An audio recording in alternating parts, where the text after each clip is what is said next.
Right మరికొద్దిసేపట్లో మాజీ ముఖ్యమంత్రి రెంటపాళ్లకు చేరుకోనున్నారు. ఈ నేపథ్యంలో నాగమల్లేశ్వరరావు కుటుంబాన్ని ఆయన పరామర్శించనున్నారు. ఇక్కడ అట్ ప్రెజెంట్ పోలీసులు కూడా ఆంక్షలు పెడుతున్న పరిస్థితి అయితే కనిపిస్తోంది.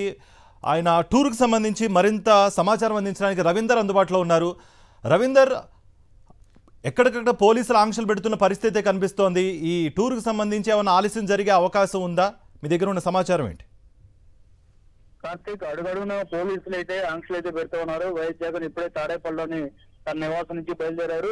రెంటపాల సత్యనపల్లి నియోజకవర్గంలో ఉన్నటువంటి రెంటపాలలో వైఎస్ఆర్ కాంగ్రెస్ పార్టీ నేత నాగమల్లేశ్వర ఎవరైతే ఉన్నారో అతని విగ్రహావిష్కరణ చేయడంతో పాటు అతని కుటుంబ సభ్యులను కూడా పరామర్శించేందుకు జగన్ బయలుదేరారు. అయితే అంతకంటే ముందు నుంచి అంటే ఈ రోజు తెల్లవారుజాము నుంచి పార్టీకి సంబంధించినటువంటి ముఖ్యమైన నాయకులు, కార్యకర్తలు అందరం కూడా ఐడెంటిఫై చేసినటువంటి పల్నాడు జిల్లా పోలీసులు వారందరూ కూడా నోటీసులు ఇస్తున్నారు. మీరు ఎవరు జగన్ పర్యటనలో పాల్గొనడానికి వీల్లేదంటూ వారికి హెచ్చరికలు కూడా జారీ చేస్తున్నటువంటి పరిస్థితి ఉంది. ఈ నేపథ్యంలో ఒకవైపు నోటీసులు ఇస్తేనో మరోవైపు ట్రావెల్స్ సంబంధించినటువంటి వాహన ఓనర్లు ఎవరైతే ఉంటారో వారికి కూడా పోలీసులు ఫోన్ చేసి ఒత్తిడి చేస్తున్నారు. మీరు ఎవరు కూడా వైఎస్ఆర్సీపీ కార్యకర్తలకు సంబంధించి జగన్ పర్యటనలో పాల్గొనేందుకు వెళ్ళేటప్పుడు వాహనాలు మాత్రం పెట్టడానికి వీల్లేదంటూ కూడా హెచ్చరిస్తున్నటువంటి పరిస్థితి ఉంది. ఒకవేళ మీరు వెహికల్స్ పెడితే వాటిని సీజ్ చేస్తా ఉంటూ బెదిరిస్తున్నటువంటి పరిస్థితి. ఇలాంటి అనేక ఆటంకాలను పెడుతున్నప్పుడు కూడా వైఎస్ఆర్ కాంగ్రెస్ పార్టీ కార్యకర్తలు అయితే పెద్ద ఎత్తున తరలి వచ్చినటువంటి పరిస్థితి ఉంది. ప్రధానంగా ఈ రోజు కొద్దిసేపు క్రితం తాడేపల్లిలోని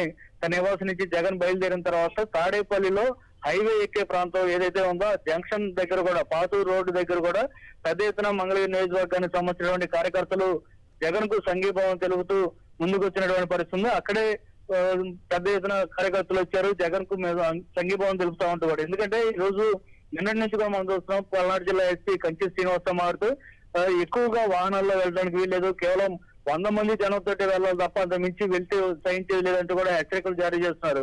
ప్రభుత్వమే ఈ విధంగా హెచ్చరికలు జారీ చేస్తున్నటువంటి పరిస్థితుల నేపథ్యంలో మేమంతా మీకు అండగా ఉన్నాం, సంఘీభావం తెలుపుతున్నాం. ఎక్కడెక్కడ జనం బయటకు వచ్చి జగన్ కు సంఘీభావం తెలుపుతున్నటువంటి పరిస్థితి ఉంది. ప్రస్తుతం తాడేపల్లి దాటి మంగళగిరి వరకు కూడా కాన్వాయ్ జరుగుతుంది. ఇక్కడ నుంచి గుంటూరు మీదుగా అట్లాగే పేరేచర్ల, మేడుకొండూరు మీదుగా సత్యనపల్లి చేరుకొని సత్యనపల్లి నుంచి రెంటపాల మొత్తం 76 కిలోమీటర్ల దూరం ఉంటుంది.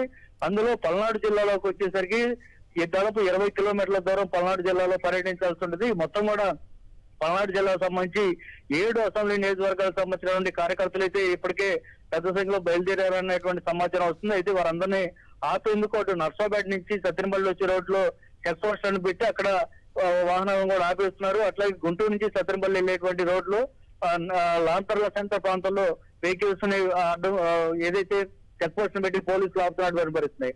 మరీ విచిత్రంగా రెంటపాల గ్రామం ఏదైతే ఉందో ఇప్పుడు జగన్ వెళ్ళిపోతున్నటువంటి గ్రామం, ఆ గ్రామం నుండి పోలీసులను ఏర్పాటు చేయడంతో పాటు ఆ గ్రామస్తులను కూడా బయటకు వెళ్ళనట్లేదు, బయట నుంచి గ్రామంలోకి వచ్చేటువంటి వారిని కూడా రానికుండా ఆపుతున్నటువంటి పరిస్థితుంది. వారి దగ్గర ఇదే గ్రామానికి సంబంధించిన వ్యక్తులు అయితే కనుక ఆధార్ కార్డు చూపించాల్సినట్టు ఆధార్ కార్డులను కూడా అడుగుతున్నటువంటి పరిస్థితి. ఈ రోజు మార్నింగ్ గుళ్ళో పూజ చేసేందుకు వస్తున్నటువంటి పూజారిని సైతం ఈ గ్రామానికి సంబంధించిన వ్యక్తి కాదు కాబట్టి, నీకు ఆధార్ కార్డు లేదు కాబట్టి నువ్వు వెళ్ళిపోవాల్సినట్టు పంపించేశారు. సహజంగా ఆ గ్రామంలో ఉన్నటువంటి పూజారి ఇతర గ్రామాల్లో కూడా పూజలు చేస్తుంటారు. ఇది కొన్ని దశాబ్దాలుగా జరుగుతున్నటువంటి అయినా సరే ఈ గ్రామానికి సంబంధించినటువంటి వ్యక్తి కాదు, నీ దగ్గర ఆధార్ కార్డు లేదు, వెళ్ళిపో అంటూ పంపించినటువంటి పరిస్థితి. అంటే పోలీసులు ఏ విధంగా వ్యవహరిస్తున్నారు, గ్రామంలోకి ఎవరిని రానికుండా చేసేందుకు ఏ విధంగా ప్రయత్నాలు చేస్తున్నారు అనేది చాలా స్పష్టంగా అర్థమవుతుంది. అయితే ఇన్ని ఆటంకాలు పెట్టినా, అడ్డంకులు సృష్టించినా సరే వైఎస్ఆర్ కాంగ్రెస్ పార్టీ కార్యకర్తలతో పాటు ప్రజానీకం పల్నాడు ప్రజలు పెద్ద ఎత్తున ముందుకు వస్తున్నటువంటి పరిస్థితి కనిపిస్తుంది. అది కాకుండా గతంలో 2019 నుంచి 24 వరకు వైఎస్ జగన్ ముఖ్యమంత్రిగా ఉన్న సమయంలో అనేక సంక్షేమ కార్యక్రమాలను అమలు చేయడం ద్వారా పెద్ద ఎత్తున ప్రజల మన్ననలు పొందినటువంటి పరిస్థితి ఉంది. ఆ నేపథ్యంలో ఆ ప్రజానీకం అంతా కూడా అప్పట్లో సంక్షేమ పథకాలు అందుకున్నటువంటి ప్రజానీకం పెద్ద సంఖ్యలో జగన్ కు తమ సంఘీభావం తెలిపేందుకు కూడా ముందుకు వస్తారు. సో ఇలాంటి ఇటు సాధారణ ప్రజలతో పాటు వైఎస్ఆర్సీపీ అభిమానులు, కార్యకర్తలు కూడా పోలీసుల ఆటంకాలను ఎదుర్కొని ముందుకు వస్తున్నటువంటి పరిస్థితి కనిపిస్తుంది. అయితే వీరందరినీ ఆపే ప్రయత్నం ఎంత చేసినా సరే కార్యకర్తలు అయితే పెద్ద సంఖ్యలో తరలి వస్తున్నారు. ప్రస్తుతం జగన్ మంగళగిరి హైవే మీద ప్రస్తుతం అయితే చేరుకున్నారు. ఇక్కడ నుంచి 76 కిలోమీటర్ల దూరంలో ఉన్నటువంటి రెంటపాలకు ఆయన బయలుదేరి వెళ్తూ ఉన్నారు.